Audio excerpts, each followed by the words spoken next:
Hi, this is Todd Phillips with Smarter About Taxes, tax attorney. How are you today? I've got with me again Garrett Farmer, NAI Legacy. We're going to talk about the client question he got this week about 1031 exchanging and a partnership. Garrett, quick introduction about NAI Legacy, if you will, and then we'll dig right in. Sounds good. Thanks again, Todd, for having us and NAI on your program. It's a pleasure. NAI, Todd, again, for your client or for your audience, is we're a professional real estate brokerage service firm. We do full service brokerage work and property management work, but our primary specialty is that we cater to a lot of private investors, those that have a capital gains, a tax problem, that need a solution. We sponsor various investment products that provide a solution to that problem. We get calls daily from private investors on what do I do next relative to their opportunity that they're selling. And today's question of the day is kind of how you teed it up. I got a client that is in a partnership. They are looking to sell their property or have a buyer in mind. They'd like to do a tax deferred exchange because they have a very low tax basis. But one partner wants to reinvest in Florida and the other partner is undecided or may want to cash out. So my question to you is, now what? What do they do next? Perfect. We got solutions for that. Before I get in, though, I've got to do a disclaimer. I am an attorney. I'm not your attorney. An attorney-client relationship can only come about if we contract for it, and we didn't. And this video is just for informational, educational purposes. You can't rely on it to escape IRS penalties, and you for sure can't use what we say here to go out and sell stuff to other people. So that's our caveat. It's on the screen if you take a moment to read the whole thing. Okay, hey, thanks, Garrett, for this question because it's changed over the years. And what was good advice 20 years ago, 10 years ago is not the same advice today. The tools available to us have evolved and more things have become commonplace and probably more likely to be accepted by the IRS. But let's start with the entity type. So you said partnership. A lot of people have LLCs. Does that mean partnership? That question comes up a lot from people who aren't as familiar with it. So an LLC can choose how it wants to be taxed. So you have to go back and find out what you chose. If you've been filing a Form 1065 and treating it as a partnership, you're probably a partnership. If you're a sole member of an LLC, you don't have to really worry about this stuff as much because that entity's disregarded.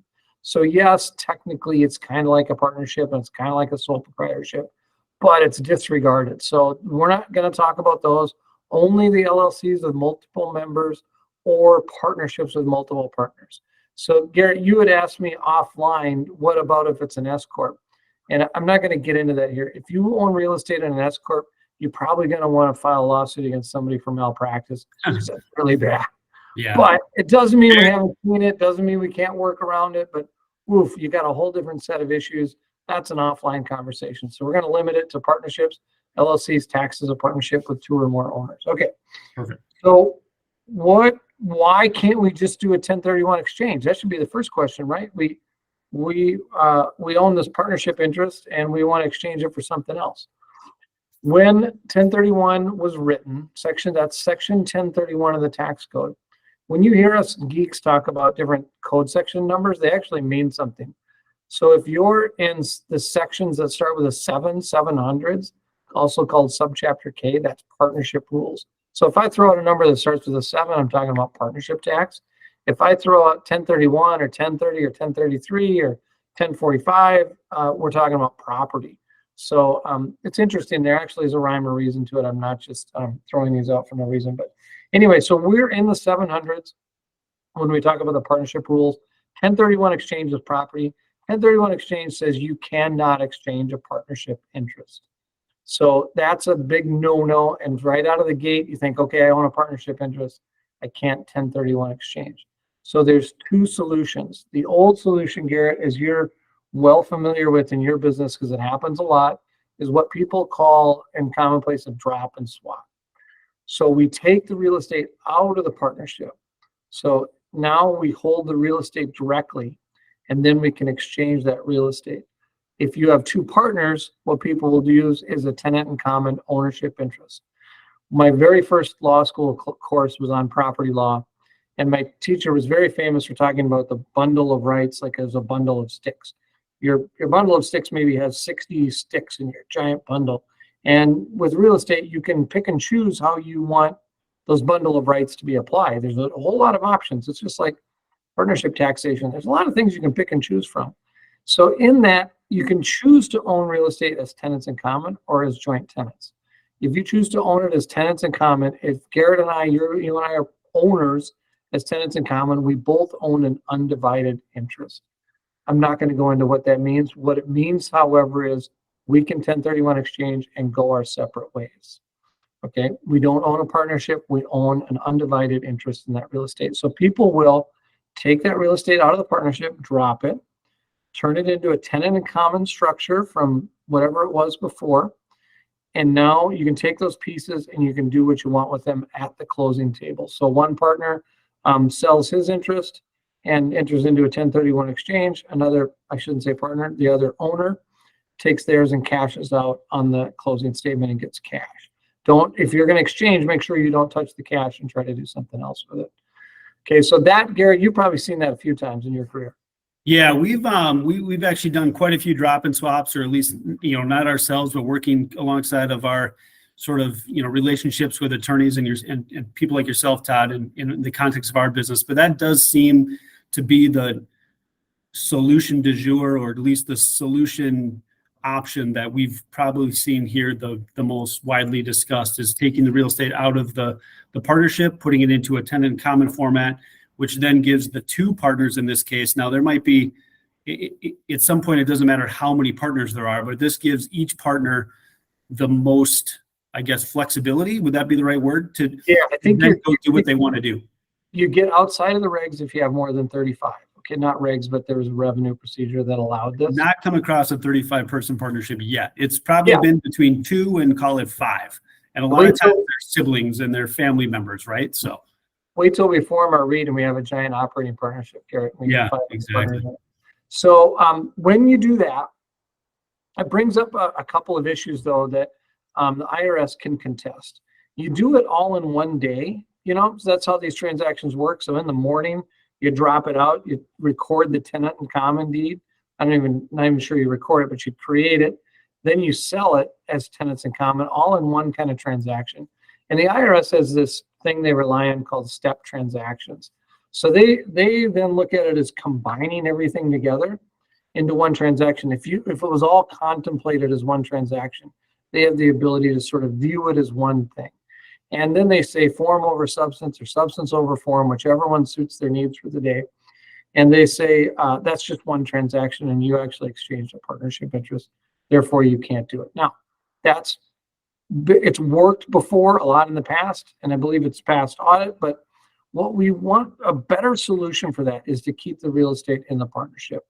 And this transaction, as people have been calling it in my circles, a 708. What section 708 means, and I'm getting in the weeds, I apologize for that. 708 means the partnership stays alive. And the partnership regulations are pretty clear. They say as long as all of the original partners still exist in the partnership can survive. So what we do is we split that real estate inside of the partnership. We create that tenant common inside the partnership. Then we split the partnership into two different partnerships. In order to meet 708, both partners have to own part of each one. So what you end up with is, this is a little bit wonky for some people, but you split the partnership into two. Let's say it's you and me, Garrett, and we're 50-50. We split it where I own 99% of one partnership and you own 1. And then the other partnership, you own 99% and I own 1%. So we're both still partners in the partnership. The partnership's still alive. Now there's 2 of them instead of 1. They both hold real estate. Then we go sell that piece of real estate. And you can do that all in one day, right? Just like the drop and swap transaction, except this one I feel like has a little bit more safety net than the other type, because your partnerships aren't actually going away and you're not exchanging that partnership interest. You're actually exchanging the deeded real estate. So we call that 708 transaction. Have you heard of some of these lately? Because I've been hearing it in my circles. Yeah, and I believe there was a client that I worked on last year that owned an operating business that they owned and ran inside of the context of their real estate. So had a real estate with a building, ran a landscape company. two brothers that broke up their partnership and did just that. They structured it just like that. But that's why I love talking to you, Todd, because I think there's so many solutions that the everyday business operator, they might be experts in their landscape company or their campground or their hotel business or whatever they're running. And the rules have changed and they just, they're not getting the right guidance. I'm happy to tell them that there are solutions. And as long as we're given enough time and ability to sort of work with them, I think they're happy to hear that there's options for them. So with that and what you said, if, let's say they're under contract and we're under a 30-day due diligence and another 30 days to close. So how much time would you need to sort of pull this all together, assuming all parties are willing to go? It's a great question in terms of how much do you want to pay an expedited fee if I have to do it all in one day? Why don't you make your pitch? Yeah, for sure, Let's just right? say how much is involved. Great question. Then I get to make his pitch. I think you can do it in a pretty short time frame. We're not talking about super complicated documents. They don't survive too long. I would say the one thing that's probably most important is this, I'm going to own 1% of a partnership. And when do I get out of that 1%? How long do I have to stay in? And then on my partnership where you're a 1% partner, Garrett, what rights do you have and what do I have to deal with in terms of that? So there may be some more practical things that get in the way versus the legal things. And then the title company, you want to make sure the title company is comfortable with what's going on. And by now, I would think most title companies have seen a 708, so they're probably comfortable with it. So those two things probably take a little bit more time than just the drafting of the documents. Drafting the documents is probably a 1 to 2 day kind of deal where we have to make sure the attorney and the person drafting the client's documents has time to, devote 8 to 10 hours to getting all this stuff docked up, but it can happen pretty fast after that. Yeah, I would agree. I think the biggest hurdle, at least from my desk, being more client interaction and in the face of these clients on a regular basis, is just communicating the rules, communicating the solution, working with, their appropriate attorney. Hopefully it's you, their CPA, hopefully it's you, and figure out the best path and just communicating the do's and don'ts and sort of the rules of engagement, right? I think that's the biggest hurdle, is just making sure all parties are in understanding of the procedures and what needs to happen. So yeah, so don't wait to bring us in, and we'll fix it. The further out we get, the easier it's going to be. correct. Well, thanks, Garrett. I appreciate the time. This was a great one. We'll see you next time we come up with a client question. We'll get another video out there. All right, Todd, thank you so much.